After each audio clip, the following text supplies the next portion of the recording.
Hello and welcome to Noni, your morning chat show that brings you the topics we're all talking about. Today we ask why the black hair business is so lucrative and how as a community we can benefit from it. And is it ever okay for a man or woman to use their sexuality to get ahead? We'll be hearing what you think with your comments and views. Joining me on today's show, former editor of Black Hair magazine, Afua Adom. Afro Hair and Beauty's head fashion curator, Agnes Cazin, and Kika Osunde, co-owner of Lagos's premier boutique, Good Hair. Now, black hair is big business, with women spending 6 times more than their European counterparts. The industry now rakes in a staggering £4.2 billion a year in the UK alone. But if it's so lucrative, why aren't more mainstream retailers stocking the products? When it comes to hair and beauty, black women feel ignored. So is it time more black-owned businesses took matters into their own hands?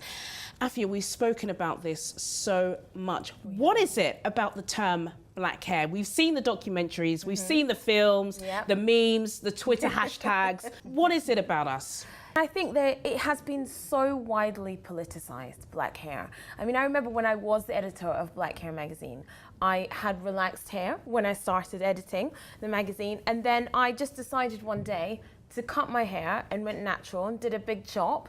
Wasn't called a big chop back then, it was just called cutting your hair. You know? And I cut my hair and like I got all these letters from readers and emails. Why have you cut your hair? Where has all your hair gone? Why are you making a political statement? And I was like, wow, I just got bored and changed my hair. Do you know what I mean? I think we've really politicized black hair. We've become naturalistas, or you've become the people who relax your hair and no one looks at them, or you wear a wig or you don't, you know? And I've always said this, and this was my main thing at the magazine. Do whatever you want with your hair, but make sure it's healthy underneath. I think that's the point. Yeah, that's a good way to take it. Agnes, who owns it? Who takes ownership of black hair? Why is it not the black community as much as it should be? Well, I think in a way it is a black community. I agree with you, it's very politicized. And actually, I think that we are coming out of it. And now we're finally saying, I do whatever with my hair. I relax it, I cut it, it's curl, I'm natural, it's my hair, and I'm proud. And it's more fun, that's how it should be. It should be fun, and if we're talking about fun, we've got to talk about good hair, Kika. Like, I think, you know, and having spoken about you to many people, there's something about Good Hair and that brand that has, I would say, revolutionised the luxurious market of black hair. We've all complained, you go into a salon, it's like being in prison. You can't get out, you know. They're eating their food on top of your hair. It can be a really, not really a nice place to go, is it? But how did you manage to revolutionise this and make it so luxurious? Well, we wanted to make a change in the hair industry. We, like you said, it was like prison, going to the hairdressers. It was a very traumatic experience of being in the hairdressers, them taking their time on your head. We wanted to change the whole entire experience, the whole entire feel. And we brought out a luxury hair product. And with luxury hair product goes hand in hand with a luxury service. So was that missing? You felt that was missing? It was definitely missing. It was definitely missing. And yeah, so we tapped into that and we found it was pretty niche because no one else was really doing that at the time. So, you know, we wanted you to feel like you were in like Saint-Tropez or something getting your hair done. And if you look at your social media, you kind of feel like you are, but then there's a big divide, isn't there, Kika? And I'm sure, I don't know if you've had any personal backlash, but there's something now about the wigs versus the natural hair. If you wear wigs, people look down on you. Why? Why is that such a big thing? Because they want us to be proud of our natural hair, you know? And we always say that we are not our hair, you know? Fair enough, everyone should take a lot of pride in their hair, but us providing this product, which is the hair, it's not to hide your hair, it's to protect your natural hair. It's actually a protective hairstyle. So essentially we are doing the same thing. We are pushing the same message. Just protect your natural hair, be proud of your natural hair. If you want to go natural, go natural. If you want to relax your hair, you can relax your hair. But like you were saying, just make sure that it's healthy underneath. I think healthy hair is the most important thing, but you know, Afua, what is it about the kind of, you know, wig versus naturals? You know, we've had so many people even call into this show, leave messages on social media saying, you know, why are you all wearing long black wigs? You need to be more natural. Why is it wig versus natural? Why can't you be both things? I am wearing a wig. I know you all thought it was my hair. Everyone's in shock. It's fine. Camera, get back off the floor. I'm wearing a wig, but my hair is natural underneath. But today, I just felt I want huge black curls. Tomorrow, I might wear my hair's really short, I might wear it short. The day after, I might borrow Kika's wig. Kika and I just borrow your wig. Do you know what I mean? Why can't we just have the choice to do what we want with our hair without it being a big deal? This is what I'm saying. Hair has become politicized, and it doesn't need to be. And not just politicized by the West, right? It can be politicized by the black community. What about the Afro Hair and Beauty Show, Agnes? Because some people say it's mainly for people with natural hair. You know, it doesn't represent people with wigs. A lot of people do say that, Agnes. I don't know what you ladies think about that. No, I would seriously agree. I think it's a show if you want to learn how to look after your natural hair, but also it's a show where you can go and get new texture for hair to play with your hair. I absolutely agree. I'm natural hair because I'm lazy. This is it. Isn't that more effort though? No, I'm natural hair? so lazy.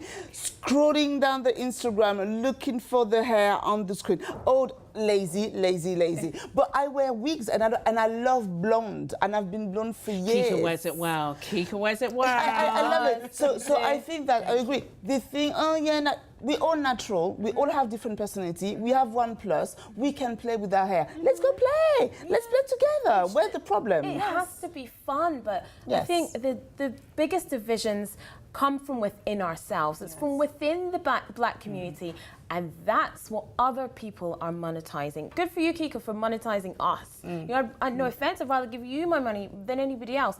How many black-owned hair shops are there in London? You could probably count them on one hand. There was one recently they shut down in South London because nobody was patronizing it, and because their prices were slightly higher because it was one store rather than people who have a chain across London. Look, we divide within ourselves. We're either team natural, team relax, team wig, team this, team that. At the end of the day, it's just hair. Hashtag black girl magic, right? That's I think we should talk about this more a little bit. Kika, I want you to tell us how you managed to monetize this. Give us all your secrets after the break. Coming up, more on the black hair industry, and also, is it ever okay to use your sexuality to get ahead? More after the break.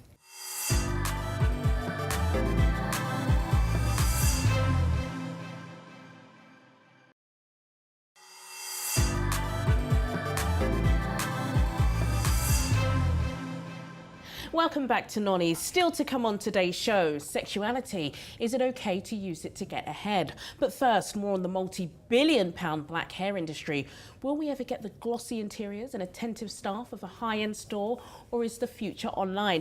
Kika, I suppose you've got both. You've got an amazing salon. I've seen them all on social media. Why have you not got one here in London? We are actually working on the one in London. We just wanted to focus on Lagos first, and, you know, take it back home to our roots, to our heritage, and then we'll bring it back home here. How did you manage to make your industry, dare I say it, a multi-million pound brand, but it is a huge brand, and how did you do it? Because you see so many people on social media selling wigs, selling, you know, bundles as they call it, but never actually breaking the mold, and you managed to do that. Well, how we started was literally, it was like a hobby, you know, selling to our close friends and family. It took off. You know, we started off as an e-commerce website, and we were quite niche because we were selling like a luxury hair brand, and there weren't many other, you know, suppliers or hair sellers selling a luxury brand. So we tapped into that market and we just stuck with it. We documented everything. So we used to show our lifestyle from Facebook, which was our first huge platform to actually put ourselves out there. And then Instagram, now Snapchat, you know, so we document it. So there's a lifestyle behind the brand. So social media and being online really helps. Yeah, it really has helped. Do you think, Agnes, this is not about, you know, fighting another community, but saying, actually, you know, I want to buy from black-owned businesses because this is for us? But I think, yes, this is what happened because now you have more choice. You have people like Kiko who put up together a great brand, like a brand that you can trust, therefore you can buy. You go on the internet, you have a lot of places where you can do that. I don't buy in stores anymore. So you know. Because you're lazy. Because I'm lazy. No, because I'm lazy, but also because I like to go where I can have service, and I feel good and it smells nice, and I found that on Instagram and on the internet. So, you know, if I don't find that on the high street, I'm happy to get it delivered. Do you think, you know, Afua, you go into high stores, you go into some supermarket brands, not wanting to name them, and they do have a little section, you know, there may be a line, you see some popular brands and you're like, oh, okay, 10 years later, we've moved on from that. But do you think now they are trying to adopt it, but it's too little too late? I think that's exactly what it is. They are trying to adopt it. I mean, we won't name the stores and we won't name the brands, but they put them in. They put 3 products in the range. You know, not 3 pans on them, but just because I can go in there and get my toothpaste, I'm not going to buy it in there.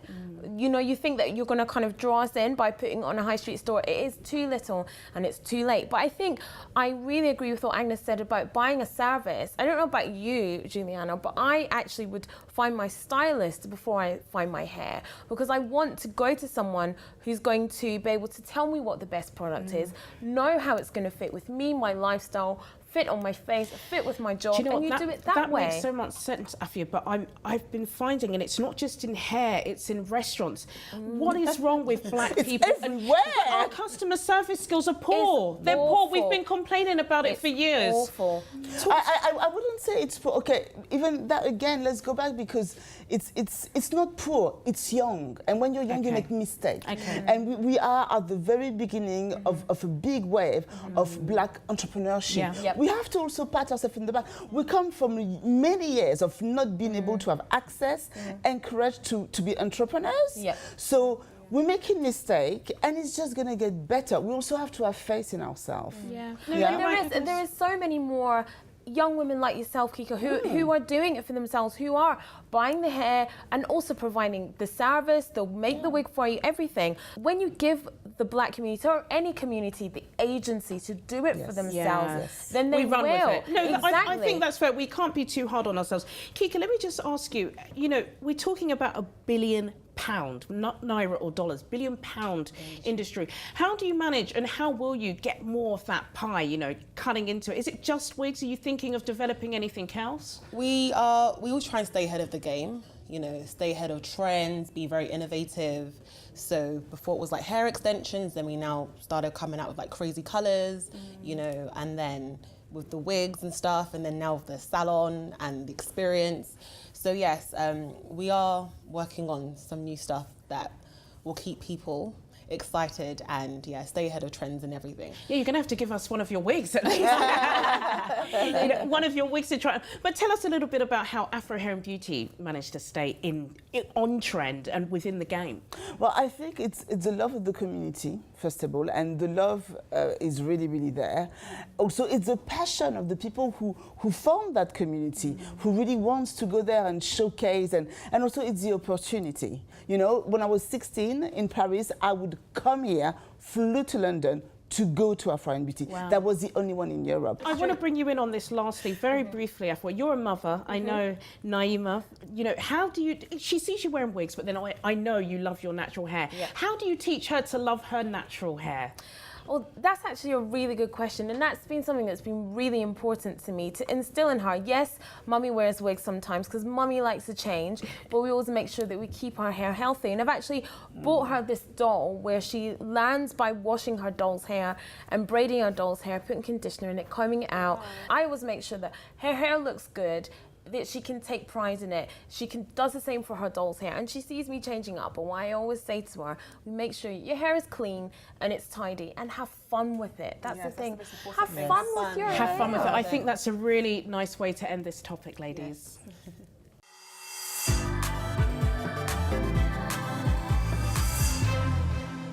Now, in the media, sex sells, but in everyday life, do women use their sexuality to get ahead? And what about men? Can they be just as guilty of using their sexuality to secure a job? A survey in a recent Harvard Business Review found good-looking lawyers earn between 10 and 12% more than their less attractive colleagues. So should you start fluttering your eyelashes and wiggling that booty? Or get there purely on merit and hard work? Kika, I hope you don't mind me saying this, but you are a very attractive lady. And you have said yourself that you use your brand, your lifestyle, and that of your partner, Chioma's, to sell your hair. Would you say that you're then using your feminine attributes to boost your brand? And is there anything wrong with that? I think it's a good thing to showcase and express your femininity and your sexuality. It's a good thing to celebrate, you know, all of this. I feel like it's a good thing to show your confidence, you know?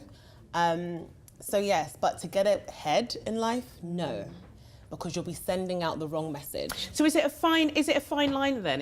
Are there some selfies where you say, God, you know, it's just too booby, or it's too, you know, I'm just looking too sexual. Yes. And you would say, do you know, I can't post that. Do you sometimes think I can't post this because people are going to get the wrong impression of me? Yeah, like even when I do like a bikini selfie. Which you rarely do. I follow you, I stalk you on social media. I've done two now. And the back and forth that I go, just to post that picture, like I'll ask my boyfriend, I'll ask Choma, I'll ask Fiona, like, do you guys think it's okay? They're like, yeah, of course, like celebrate your curves, you know? But then sometimes I get a backlash, and I sometimes question, okay, would it be okay if a more slender girl with like less hips and less boobs to put out a selfie like that, you know? So I don't know, it's a hard one, but me personally, like I do like to celebrate my curves. Like I wear, you know, figure hugging clothes, you know, I think there's nothing wrong with like celebrating your body and just being confident, really. Afua, we look on social media and, you know, they call them Insta models, don't they? There are so many of them. And even those that didn't start their career off on social media, we've seen the nipples out, you know, the almost naked shots of women who are in the public eye, and clearly they're using this to boost their brand. Is it okay? I mean, I don't want to see anybody naked more times than I've seen myself naked. It's just unnecessary. There's a line, isn't there? For me personally, there's a line that does not need to be crossed when it comes to professionalism. I like Kika said, I think it's great to use your feminine wiles at work. There's certain attributes that women have that will work in the workplace. Such as, I think with the peacemakers, I'm not including myself in this, but we can be. It's nice to use a feminine touch, to be a bit softer. Those attributes work well as a team and as well as in a leader. But then I think there's a time when, if someone's saying to you, you know what, you can get X job if you sleep with John, you know, Stephen and someone else. It's too much, isn't it? You know, there's a time when you hang back. But some of these Insta models, I think there's a for real some of them it's a job. For some of them it really is. But there's a real generational thing, I think, as well. And I'm going to sound really old when I say this, but I don't think there's kind of been, or they don't seem to have the knowledge that you actually don't need to put your nipples on Instagram. It's actually unnecessary. It's unnecessary. They're yours. I don't want to see It's true. I agree. Agnes, you work in the fashion industry. Yes, I do. Sex does sell. I'm sure. I don't work in the sex trade, though. No. Let's make that clear. Let's make it clear. Yeah, you know, it can blur, but you're not working in that different. But you know, I'm sure that there are circumstances of, you know, you've seen women, you know, who are exploiting the way they look to climb the ladder. Is it wrong? Is it right? Well, I think it happens. I think the biggest, the most famous out of all of them is Kim Kardashian, who's made million and million and million. And I think if you're a girl and you think, yeah, bring it on. It's very complicated to explain to a girl, because I agree with that. To tell to a girl, well, if you sleep with me, you can get that. That's more than wrong. It's illegal. Yeah, it's not right. In some countries. In some countries, it's illegal, or morally, it's morally wrong, in my opinion. Yeah.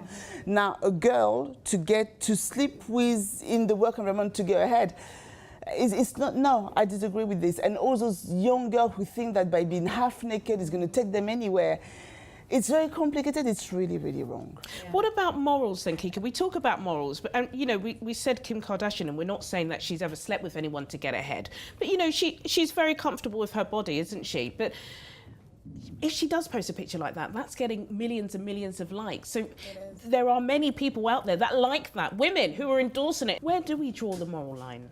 I feel like we should draw the line when we actually are selling our body, like when it's physically like in exchange.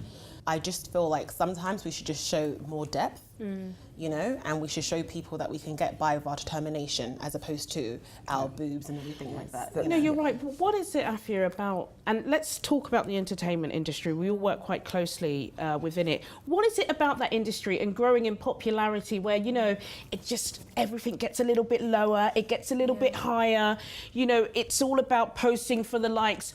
Why is it so centered on that? Because the entertainment industry is salacious, isn't it? I mean, when you look at music videos, album covers, it's about people showing flesh, and women especially, not women solely, but women especially, use these attributes in that way. You know, it literally is, if your neckline is a bit lower, you get a little bit more of the attention. Even if there's the inference that you might sleep with someone to get ahead, if that's there, then that other person who you're inferring it to will take advantage. I know, and we've seen that in many cases. Agnes, what about all these young girls? Because, you know, it's not always about a pretty face, is it now? It's the body. You've got to have the perfect bum, the tiny waist, the big boobs. How do you think young girls are, you know, handling this? But they're not handling it really, really well, because they get very depressed, and it really has an impact on their self-esteem as well. We also should show them the hard work. I mean, if we switch the camera and then we show them the amount of work that a celebrity has to do when she goes on the red carpet. It always breaks my heart when I'm on the Champs-Elysees and I see a girl, she's got Louboutin shoes and she's walking to work, and I'm like, honey, you've seen that on TV, because she's got a driver. She's got someone who puts the shoes on, and this is not the same lifestyle. So it's going to bring a lot of disappointment and a lot of depression, and I think it brings a lot of mental health problems. Let me just give the final word to Kika here. What are the kind of rules of the do's and the do-nots? Just be confident. For me, it's all about confidence, not so much sexuality. Just be Confidence is sexy, isn't it? Yeah, confidence is sexy for me. So. Gosh, well, I think listening to what Kika said, I think we all scrubbed up quite nicely. This might be a bit low. I'm going to take off my jacket, then I'm going to strip, and then, you know, there you go. Agnes, don't strip, darling. That's it from me, Juliana Olayinka, and my co-host for this morning, Afua Adom, Agnes Cazin, and Kika Osunde. Join me next time for more Noni Chat. Goodbye.